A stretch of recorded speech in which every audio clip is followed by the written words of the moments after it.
সম্মানিত ভিউয়ার্স, আসসালামু আলাইকুম। আপনারা দেখছেন auto service academy YouTube channel. সাথে আছি আমি মোহাম্মদ আয়ুব মিস্ত্রি।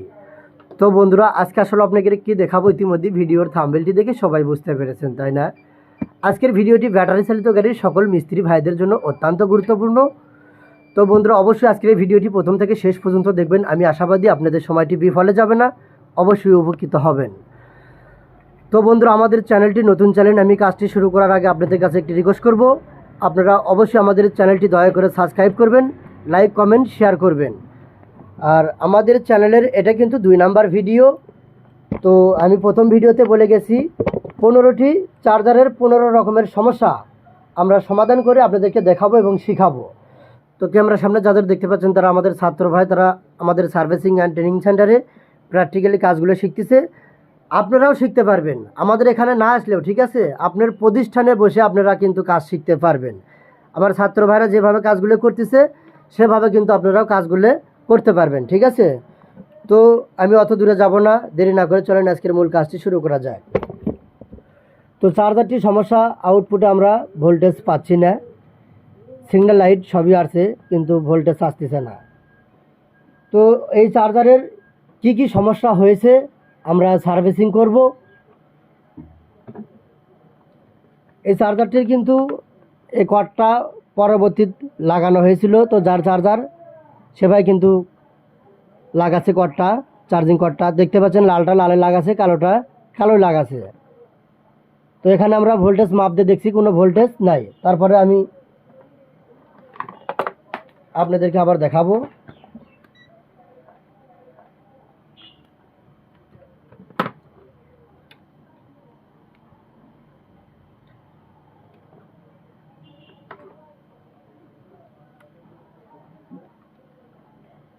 এখানে কিন্তু 11 ভোল্ট দেখাচ্ছে, তো এখানে ভোল্টেজ থাকবে কত? 56-57 ভোল্টেজ কিন্তু থাকবে। তো চার্জার কিন্তু লাইটও আসছে, তো এখন 9 ভোল্ট টিকছে দেখতে পাচ্ছেন। এখানে এখনও কাটায় আছে, তো আমি এই কর্ডটা খুলে দিলাম, দেখতে থাকুন।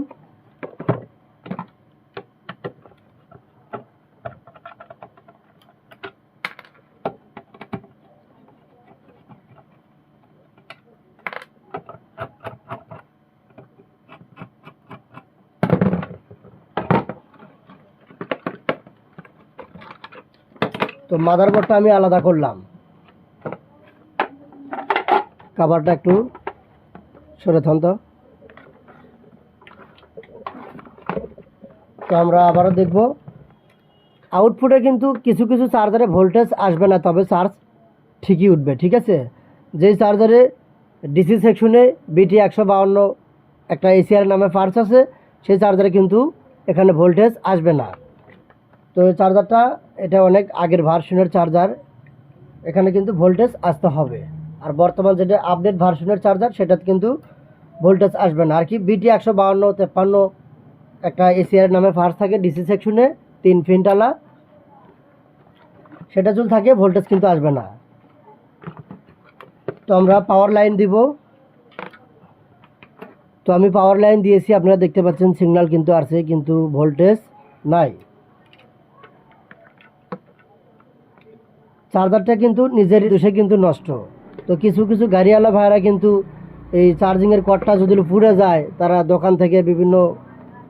বিভিন্ন দোকান থেকে কিনে লেসে আনতে কী করে, এই যে লালটা লালে লাগায়, কালোটা কালোত লাগায়, লাগে এটা যখন গাড়ির সাথে যখন সংযোগ করে তখন কিন্তু চার্জারটা ফুটে যায়। তো তারপরে সেই গাড়িওয়ালা ভাই কিন্তু মেকারের কাছ ঠিকই আসে, যারা নতুন মিস্ত্রি ভাইরা তারা কিন্তু ঠিক করে দিতে পারেন না। তো অবশ্যই আমার এই ভিডিওগুলো দেখলে আপনারা শিক্ষণীয় কিন্তু অনেক কিছু পেয়ে যাবেন। তো পাওয়ার সেকশন যদি ঠিক থাকে, এখানে যে 470 EF 63 ভোল্ট ক্যাপাসিটারটা আছে, এখানে কিন্তু ভোল্টেজ ঠেকাতে পারবে না, ঠিক আছে? পাওয়ার সেকশন যদি ঠিক থাকে, 470 EF 63 ভোল্ট ক্যাপাসিটারে ভোল্টেজ অবশ্যই থাকবে, ভোল্টেজ ঠেকানোর কোনো সুযোগ নাই পাওয়ার সেকশন যদি ঠিক থাকে। তো আমরা দেখি ক্যাপাসিটারে ভোল্টেজটা আছে নাকি। আমরা দেখতে পাচ্ছি ক্যাপাসিটারে কিন্তু 56 ভোল্ট আছে। আমাদের এই তারে কিন্তু ভোল্টেজ নাই। আপনারা ভালো করে খেয়াল করে কাজ করবেন, মাদারবোর্ডটা ভালো করে খেয়াল করবেন। তো আমরা দেখতে পাচ্ছি এখানে কিন্তু রাস্তা ফুরে গেছে, ব্রাস্ট হয়ে গেছে, কিন্তু দেখতে পাচ্ছেন। ভালো করে দেখুন, এই যে দেখেন এখানে কিন্তু রাস্তা কিন্তু ফুরে গেছে, ঠিক আছে। আর এই রাস্তাটা কেন ফুরে গেছে, পোড়ার মূল কারণ সেটাও কিন্তু আপনাকে আমি প্র্যাকটিক্যালি দেখে দিব। এই রাস্তাটা কেন পুড়লো, কী কারণে পোড়ার যে কারণটা, সেটা কিন্তু আপনাদেরকে আমি দেখা দেবো। অবশ্যই আপনারা দেখতে থাকুন, ঠিক আছে। তখন আমাদের কাজ করতে হবে, এখান থেকে একটা তার দিয়ে আমরা এখানে জাম্পারিং করে দিব। এখানে একটা তার ঝালাই করব, আর এখানে একটা তার ঝালাই করব। আপনারা চিকন যে তামার তার আছে না, ওই 25 নাম্বার, 26 নাম্বার, 24 নাম্বার তার দিয়েও কিন্তু কানেকশনটা মেরে দিতে পারবেন, ঠিক আছে, কানেকশনটা করতে পারবেন।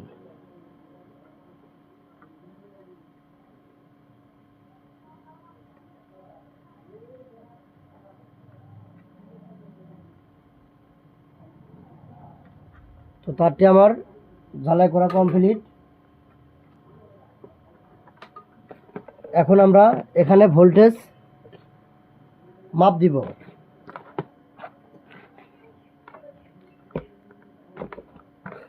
এখন দেখি, তো দেখতে পাচ্ছেন লাইট কিন্তু আসছে। দেখি এখানে হালকা একটু বাড়ি দিয়ে দেখি, আপনারা দেখতে পাচ্ছেন ভোল্টেজ কিন্তু এসে গেছে, ঠিক আছে। তো এখানে কত ভোল্টেজ আসছে আমরা এখন মাপ দিয়ে দেখব। এখানে ভোল্টেজ থাকতে হবে 56 ভোল্টেজ থাকতে হবে। তো দেখতে পাচ্ছেন 56 ভোল্ট কিন্তু আসছে। এর আগে কিন্তু লাইট আসছে, কিন্তু ভোল্টেজ আসেনি কে। তো কাজগুলো আমরা করতেছি। আমাদের ছাত্র ভাইদের সাথে একটু কথা বলবো, আপনারা কি বুঝতে পারতেছেন? তো আপনারা যে আমাদের এখানে বুঝতেছেন, তো যারা আমাদের ভিডিও দেখে কাজ করতেছে তারাও তো আপনাদের মতনই রিয়ালভাবে বুঝতে পারতেছে নাকি? কোনো ঝামেলা হতে পারে কি তাকে? অবশ্যই ভালোভাবে বুঝবে না? তো আমাদের চ্যানেলে অবশ্যই শিক্ষণীয় ভিডিও পাবেন আপনারা। হয়তো এই ভিডিওটা আপনাদের কাছে একটু সহজ, এই কাজটা হয়তো আপনাদের কাছে একটু সহজ মনে হচ্ছে, কিন্তু এর থেকেও কিন্তু ক্রিটিক্যালি কাজগুলো আপনারা নেক্সটে দেখতে পারবেন, ঠিক আছে। তো এখন দেখি আমরা কর্ডটা লাগাবো। কর্ডটা লাগিয়ে অন্তরে এখানে আমরা আরেকটি সকেট লাগিয়ে দেখবো আমরা প্লাস মাইনাসটা সঠিকভাবে পাচ্ছি নাকি। এটা যে এই ক্ষতিটা যে হচ্ছে, কি কারণে হচ্ছে আমরা দেখব। তো প্লাসে লাগাবো, মাইনাসটা মাইনাসে লাগাবো। তো আমি মাইনাসটা আগে লাগালাম, প্লাসটাও লাগানো আমার কমপ্লিট, দেখতে পাচ্ছেন। আচ্ছা, এই যে ভালো করে দেখুন আপনারাও। এখন এখানে আমরা সকেট লাগাবো, সকেট লাগিয়ে দেখব, ঠিক আছে। অবশ্যই নতুন মিস্ত্রি ভাইয়ারা আপনারা এই কর্ড যদি পাল্টে দেন, ঠিক আছে, আপনারা যদি এই চার্জিং কর্ডটা যদি পাল্টে দেন, অবশ্যই এরকম একটা সকেট লাগে প্লাস মাইনাসটা মেনটেন করে বার করবেন, ঠিক আছে। মাইনাসটা মাইনাসে ধরলাম, প্লাসটা প্লাসে ধরলাম।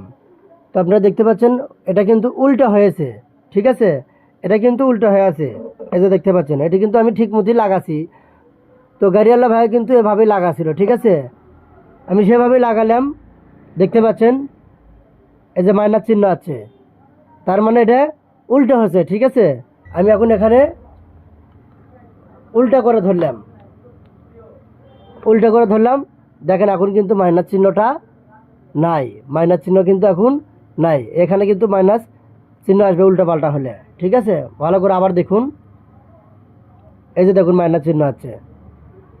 এই যে মিটারের মধ্যে যে ডিসি লেখা আছে, ডিসির নিচে কিন্তু মাইনাস চিহ্ন আছে একটা, তার মানে এটা আমার প্লাস মাইনাস এটা উল্টা পাল্টা হচ্ছে, ঠিক আছে। তো এখন আমাদের কি করতে হবে, এখানে তারটা কিন্তু ঘুরে দিতে হবে। এখানে তারটা ঘুরে দিলে কিন্তু ক্লিয়ার হয়ে যাবে, আর না হলে এখান থেকে তারটা কিন্তু ঘুরে দিতে হবে, ঠিক আছে। আর চায়নারা কিন্তু একটা ভুল করে দিছে চার্জারে, আপনারা দেখতে পাচ্ছেন এরকম কিন্তু প্রত্যেক চার্জারই থাকে। তো প্লাসের জায়গায় কিন্তু মাইনাস লাগানো থাকে, এটা আপনারা চার্জারে খেয়াল করে দেখেন। তো যাই হোক, এটি যা করে করুক, এটি যেরকম হয় হোক, সমস্যা নাই। আমরা আউটপুটে ভোল্টেজটা কিন্তু আমরা সঠিকভাবে বের করে নিব, তাহলে চার্জারের কোনো ক্ষতিটা হবে না। আর আপনারা যারা নতুন মিস্ত্রিরা কাজ করেন, অবশ্যই আস্তে ধীরে কাজ করবেন, মনোযোগ দিয়ে কাজ করবেন, ঠিক আছে। চার্জারের কিন্তু কোনো নষ্ট নাই, একটা চার্জারের যত বড় সমস্যা হোক ভালো কিন্তু হতে হবে। মাদারবোর্ডের এক জায়গায় যদি রাস্তা পুড়ে যায়, মানে কানেকশন বিচ্ছিন্ন যাকে বলে, এটা যদি আপনাদের চোখে না পড়ে সেটা কিন্তু আপনাদের ব্যর্থতা। অবশ্যই ভালোভাবে খেয়াল করে কাজ করবেন, হয়ে যাবে 100%। তো কাভারটা আমি একটু পরেই ফিটিং দিব, আশা করি কাভার ফিটিংটা আপনাদের না দেখলেও হবে, এটা আপনারা সবাই পারবেন। তো আমাদের ভিডিও প্রথম থেকে শেষ পর্যন্ত যে ভাইরা দেখেছেন সবাইকে অসংখ্য ধন্যবাদ। সবাই ভালো থাকবেন। নেক্সট টাইমে আমরা 3 নাম্বার ভিডিওতে আবার আপনাদের মাঝে হাজির হচ্ছি। ততক্ষণ পর্যন্ত সবাই ভালো থাকবেন। খোদা হাফেজ, আসসালামু আলাইকুম।